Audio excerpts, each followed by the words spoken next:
نہیں صاحب، کوئی شکوہ نہیں، رشتہ داروں، دوستوں، دشمنوں، تعلق والوں، افسروں، مالکوں، کسی سے کوئی شکایت نہیں ہے۔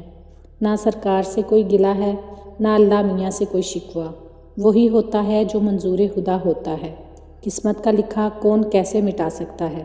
سو میں اپنی قسمت پر شاکر ہوں اور صبح و شام خدا کا شکر ادا کرتا ہوں کہ کھانے کو پلاؤ قورمہ تو نہیں، چٹنی روٹی تو بیچ دیتا ہے۔ سر کے اوپر آسمان کے سوا کوئی دوسری چیز نہیں تو کیا ہوا؟ سونے کے لیے فٹ پاتھ کے پتھر تو ہیں۔ میری کٹی ہوئی ٹانگ دیکھ کر رحم نہ کھائیے صاحب، خدا کا شکر ہے دوسری ٹانگ تو صحیح ہے۔ سچ پوچھیے تو صبر ہی غریبوں کی سب سے بڑی دولت ہے۔ صبر ہماری عورتوں کا زیور اور ہمارے بچوں کا کھلونا ہے۔ آپ محلوں جنگلوں میں رہنے والے صبر کے فائدے کیا جانیں؟ سوکھی ہوئی روٹی کو چٹنی سے لگا کر کھاؤ تو مرغ مسلم کا مزہ آتا ہے۔ پھر سڑک کے کنارے صبر کی مخملی گدی بچھا کر اوپر سے صبر کی ریشمی چادر اوڑھ کر سو جاؤ، ایسی نیند آتی ہے کہ کسی راجہ نواب کو نہ آتی ہوگی۔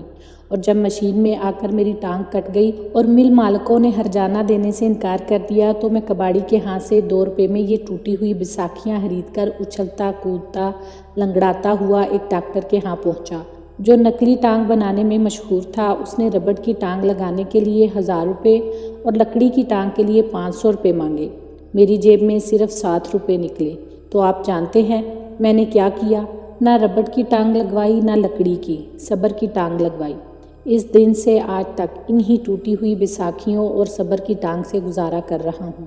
صبر ہو تو بیساکھیوں کی بھی کوئی ضرورت نہیں ہوتی صاحب۔ اللہ نے ہاتھ تو دیے ہیں، کولے دیے ہیں، وہ سامنے دیکھے۔ رولو کی تو دونوں ٹانگیں بیکار ہیں، پھر بھی ہاتھوں اور کولوں کے ذریعے مزے سے گھسٹ گھسٹ کر چل لیتا ہے اور اللہ کا شکر ادا کرتا ہے کہ اس نے ٹانگوں کے ساتھ باہوں پر فالج نہ گرا دیا۔ خدا کی مہربانی تھی کہ بچپن ہی سے مجھے باپ سے سبق صبر کا ملا ہے۔ ہم ذات کے جلاہے ہیں صاحب، یوں ہم مسلمانوں میں ذات پات نہیں ہوتی۔ خدا کے بندے سب برابر ہیں، مگر امیری غریبی اونچ نیچ شرافت بھی تو اللہ کی بنائی ہوئی ہے۔ اس لیے میرے باپ کا کہنا تھا کہ انسان کو اپنا درجہ کبھی نہیں بھولنا چاہیے، اور وہ عمل بھی ہمیشہ اسی اصول پر کرتا تھا۔ بوڑھا ہونے پر بھی وہ شریفوں کے لونڈوں تک کو جھک کر سلام کرتا تھا۔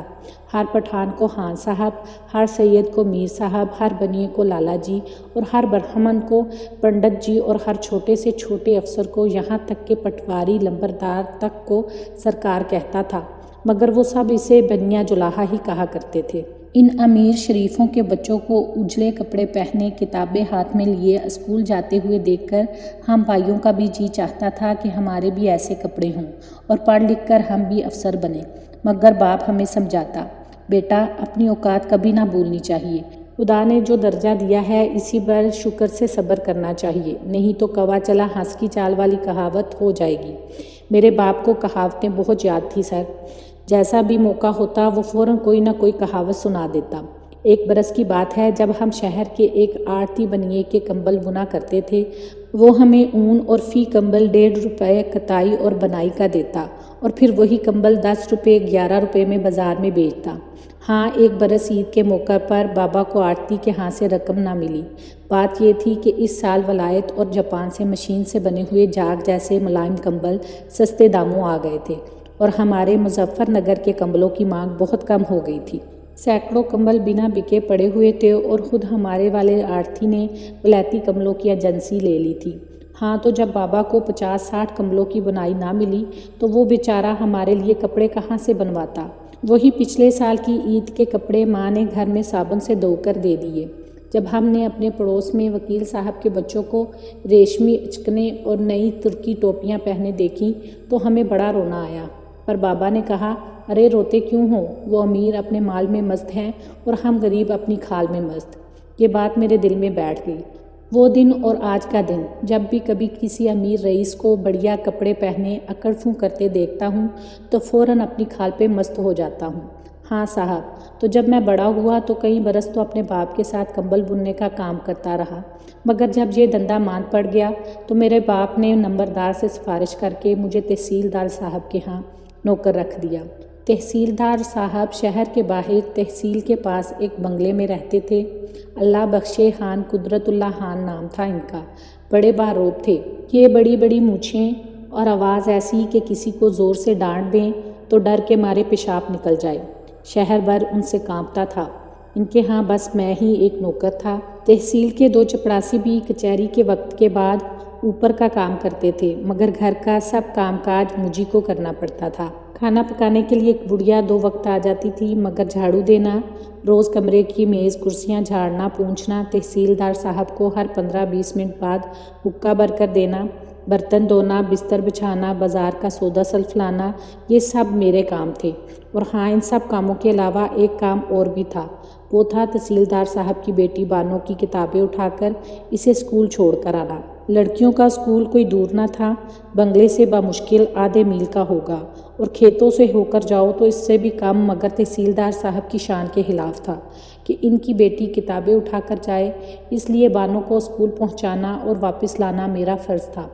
اور سچ پوچھئے تو سارے کاموں میں یہی کام مجھے سب سے اچھا لگتا تھا۔ ان دنوں میں کوئی 17 برس کا ہوں گا صاحب، خدا کے فضل سے ناک نقش بھی اچھے تھے، صحت بھی ماشاءاللہ اچھی تھی۔ پھر تحصیلدار نے 2-4 پرانی قمیضیں اور شلواریں بھی دے دی تھی، جنہیں میری ماں نے گونتھ گانتھ کر ٹھیک کر دیا تھا۔ وہ پہن کر اور سر کے بالوں میں کڑوا تیل ڈال کر میں اچھا خاصا جنٹل مین لگتا تھا۔ بانو اسکول تو برقع اوڑھ کر جاتی تھی، مگر مجھ سے پردہ نہیں کرتی تھی۔ تحصیلدار صاحب پردے کے معاملے میں ویسے بڑے کڑک تھے، مگر ان کا کہنا تھا کہ نوکروں سے کیا پردہ یا گھوڑے سے کیا پردہ۔ ہاں تو صاحب، بانو مجھ سے پردہ نہیں کرتی تھی۔ کوئی 15 یا 16 برس کی ہوگی، 7ویں کا امتحان دینے والی ہوگی، اس کا حال کیا بتاؤں۔ آپ سے ایسی باتیں کرتے شرم آتی ہے، پر یہ سمجھ لیجئے کہ اللہ میاں نے خاص اپنے ہاتھ سے بانو کو بنایا تھا۔ رنگت ایسی جیسے میدا اور شہد، کالے ریشمی برقعے میں منہ نکال کر جب وہ میری طرف دیکھ کر مسکرا دیتی تو ایسا لگتا ہے جیسے بدلی میں سے چاند نکل آیا ہو۔ گھنگریالے بال، بڑی بڑی کٹورا جیسی آنکھیں، اور میں تو آدمی تھا سرکار، وہ بھی جوانی کا عالم، پھر بھی وہ مالک کی بیٹی تھی، میں نوکر تھا۔ کبھی ایسا ویسا خیال آتا تو میں سوچتا، ابے اور بندو جلاہے کے بیٹے کیوں پاگل ہوا ہے، اپنی اوقات مت بھول، نہیں تو اتنے جوتے پڑیں گے کہ سر گنجا ہو جائے گا۔ اور یہ سوچتے ہی میرا نشہ ایسا غائب ہو جاتا جیسے گدھے کے سر سے سینگ۔ پر سرکار، جھوٹ کیوں بولوں، اگلے دن جب بانو کی کتابیں اٹھائے کھیتوں سے ہوتا ہوا اس کے ساتھ اسکول جاتا اور ادھر ادھر کسی کو نہ پا کر وہ برقع سر سے اتار دیتی اور اس کے بالوں کی بینی خوشبو ہوا میں پھیل جاتی، تو شیطان مجھے بہکانے لگتا اور کہتا، ابے تو نوکر نہیں ہے، وہ مالک کی بیٹی نہیں ہے، تو بھی جوان ہے، وہ بھی جوان ہے۔ ایسے تو بانو تحصیلدار کی اکلوتی بیٹی تھی اور بڑی چہیتی، اور اس کے لیے دنیا کا ہر عیش و آرام موجود تھا۔ پر تحصیلدار کی دوسری بیوی حانب جو تھی نا، وہ بڑی ظالم تھی۔ ستیلی بیٹی کو ایک گھڑی خوش دیکھنا اس کے لیے مشکل تھا، پر تھی بڑی چلاک۔ جب تحصیلدار صاحب گھر میں رہتے، انہیں دکھانے کے لیے بانو سے میٹھی میٹھی باتیں کرتی، پر جیسے ہی وہ کچہری جانے کے لیے نکلے اس نے چولا بدلا۔ بات بات پر غریب بانو پر ڈانٹ پڑتی اور پیٹتی تھی۔ ایک دن سویرے حانم نے اپنے گود کے بچے کے سنے ہوئے گلیچے پوتڑے دھونے کے لیے بانو کو کہا۔ وہ بیچاری اسکول کا کام کر رہی تھی، اس میں ذرا دیر ہو گئی۔ حانم گودام میں سے کھانا پکانے والی کو آٹا تول کر دے کر جب باہر نکلی تو دیکھا گلیچے ویسے ہی پڑے ہیں، بس آگ ہی تو لگ گئی۔ بانو کے ہاتھ سے اسکول کی کاپی چھین کر پرزے پرزے کر دی اور لڑکی کی چوٹی سے پکڑ کر گھسیٹتی ہوئی اپنے کمرے میں لے گئی، اور وہیں چھپر کاٹ کا پایا اٹھا کر اس کے ہاتھ اس کے نیچے دبا کر اس چھپر کاٹ پر بیٹھ گئی اور کہتی، تو جب تک معافی نہیں مانگے گی، ناک نہیں رگڑے گی، میں تجھے نہیں چھوڑوں گی۔ پر بانو بھی ہٹ کی پکی تھی، دانت پیچھے رہی، نہ روئی نہ سسکی اور نہ ہی معافی مانگی۔ جب حانم کا بچہ رویا تو وہ خود ہی اٹھی۔ میں برآمدے کی چک میں سے یہ سب دیکھ رہا تھا، بس نہیں چلتا تھا کہ جا کے حانم کو جان سے مار دوں۔ جب اس کمبخت کو کمرے سے باہر جاتے ہوئے دیکھا تو میری جان میں جان آئی، پر اب بانو کے ہاتھوں میں اتنی طاقت بھی نہ تھی کہ خود پائے اٹھا سکے۔ میں ادھر ادھر دیکھ کر حانم سے ڈرتا ڈرتا کمرے میں آ گیا اور جلدی سے پلنگ کا پایا اٹھایا۔ اسی وقت بانو کی آنکھوں کا حال کیا بیان کروں سرکار، ایسی لگتی تھی جیسے کوئی گائل ہرنی جسے کسی نے کسائی کے ہاتھوں قتل ہونے سے بچا لیا ہو۔ دیکھتے ہی دیکھتے اب ان کی آنکھوں میں آنسو مانڈ آئے تھے۔ پھر تو میں کیا دیکھتا ہوں کہ وہ میرے کندھے پر سر رکھ کے سسکیاں بھر رہی ہے۔ آپ ہی بتائیں ایسے موقع پر کوئی کیا کرے؟ میرے تو سانس اوپر کا اوپر اور نیچے کا نیچے رہ گیا۔ چھوٹی بی بی کیا کر رہی ہو؟ حانب دیکھ لے گی تو میری کھال ادھیڑ دے گی، میں نے آہستگی سے کہا۔ پھر جیسے ہی دیوار پر لٹکی ہوئی گھڑی نے 9:30 کا گھنٹا بجایا، میں نے کہا، اسکول جانے کا وقت ہو گیا۔